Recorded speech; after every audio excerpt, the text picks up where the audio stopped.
ये गलत सलत तर्जमा लिखने के बाद पंडित जी ने ये एतराज़ किया, देखिए लाइल्मी की बात यह है, आफ्ताब न मशरिक़ से मगरिब और न मगरिब से मशरिक़ कभी आता जाता है, वो अपने महवर में गर्दिश करता रहता है।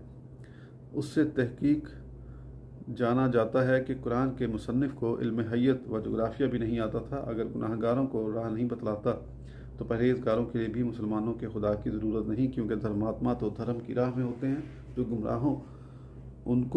जो गुमराह हों उनको रास्ता बतलाना चाहिए। इसलिए इस फ़र्ज़ का अदा न करना कुरान के मुसन्निफ़ की बड़ी गलती है। जवाब: पंडित जी की कड़क और गर्ज काबिल दीद है। आपने इल्म हय्यत और जोग्राफिया का नाम ही कहीं से सुन पाया है और आपको यकीन है कि आफ्ताब महवरी हरकत करता है, इसको सिवा इसमें और कोई हरकत नहीं।